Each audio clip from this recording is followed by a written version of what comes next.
Hello friends, welcome back to our channel Joy's Veg and Non-Veg Kitchen। তোমাদেরকে আজকে দেখাবো নিরামিষভাবে কি করে তোমরা সয়াবিন রান্না করবে। তো দেরি না করে চলো ভিডিওটা শুরু করা যাক। এই হচ্ছে সয়াবিনগুলোকে আমরা জলের মধ্যে ভিজিয়ে রেখেছিলাম 1 ঘন্টার জন্য।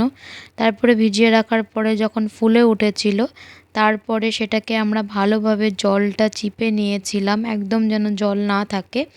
তারপরে একটা কড়াইয়ের মধ্যে তেল নিয়ে সেই ফুলে ওঠা সয়াবিনগুলোকে দিয়ে নেব।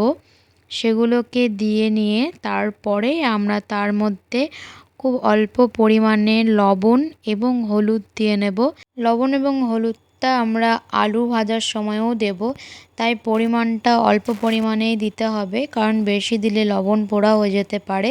আমরা এক্সট্রা কোথাও লবণ আর ইউজ করব না, এই শুধুমাত্র সয়াবিন ভাজা অথবা আলু ভাজার সময়ই এই লবণ এবং হলুদটা ইউজ করব। তারপরে ভালো করে মিক্স করে নিয়ে ভাজা হয়ে গেলে আমরা তুলে রাখবো অন্য পাত্রের মধ্যে।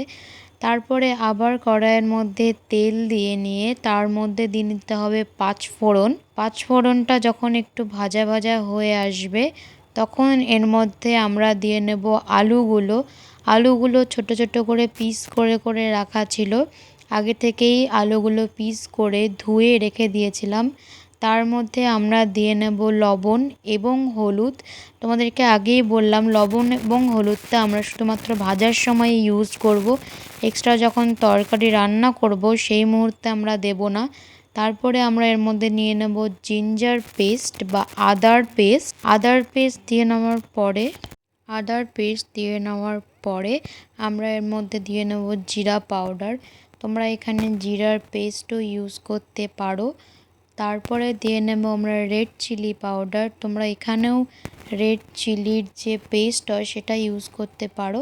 এখানে গ্রিন চিলি দিলে কালারটা আসবে না, তাই জন্য রেড চিলিটাই আমি দিতে বলবো। তারপরে একটা টমেটো দিয়ে নেব ছোট ছোট করে পিস করে কেটে নিয়ে। তারপরে আমরা দিয়ে নেব সেই ভেজে তুলে রাখা সয়াবিনগুলো এর মধ্যে। তারপরে ভালোভাবে নাড়াচাড়া করে মিক্স করে নেব।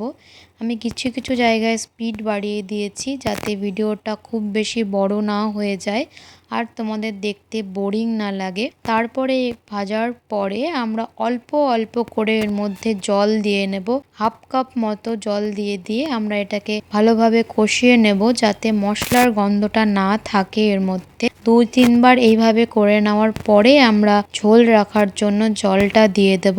এরকম আরও ভিডিওস পাওয়ার জন্য তোমরা আমাদের চ্যানেলটিকে অবশ্যই সাবস্ক্রাইব করে দিও আর পাশে রাখা বেল আইকনটিতে ক্লিক করে দিও যাতে সব আপকামিং ভিডিওসের নোটিফিকেশনগুলো তোমরা সবার আগে পেয়ে যাও। আর অবশ্যই লাইক, কমেন্ট আর শেয়ার করে দিও কন্টেন্টগুলো ভালো লেগে থাকলে। আর তোমরা কি ভিডিও নেক্সট দেখতে চাও সেটা অবশ্যই আমাকে কমেন্ট করে জানিও। তোমরা যদি মেকআপ বা বিউটি রিলেটেড ভিডিওস দেখতে চাও তবে আমার সেকেন্ড চ্যানেলটি থেকে ঘুরে এসো, আশা করি তোমাদের ভালো লাগবে। তার লিংক আমি ডেসক্রিপশন বক্সে দিয়ে রাখবো। আর যদি এখনো পর্যন্ত ইনস্টাগ্রামে ফলো না করে থাকো তবে ঝটপট ফলো করে নাও, তার লিংকও আমি ডেসক্রিপশন বক্সে দিয়ে রাখবো। আর এখানে কি কি ইনগ্রেডিয়েন্টস ইউজ করেছি তার ডিটেলসও আমি ডেসক্রিপশন বক্সে দিয়ে রাখবো, তোমরা একবার চেক করে নিও।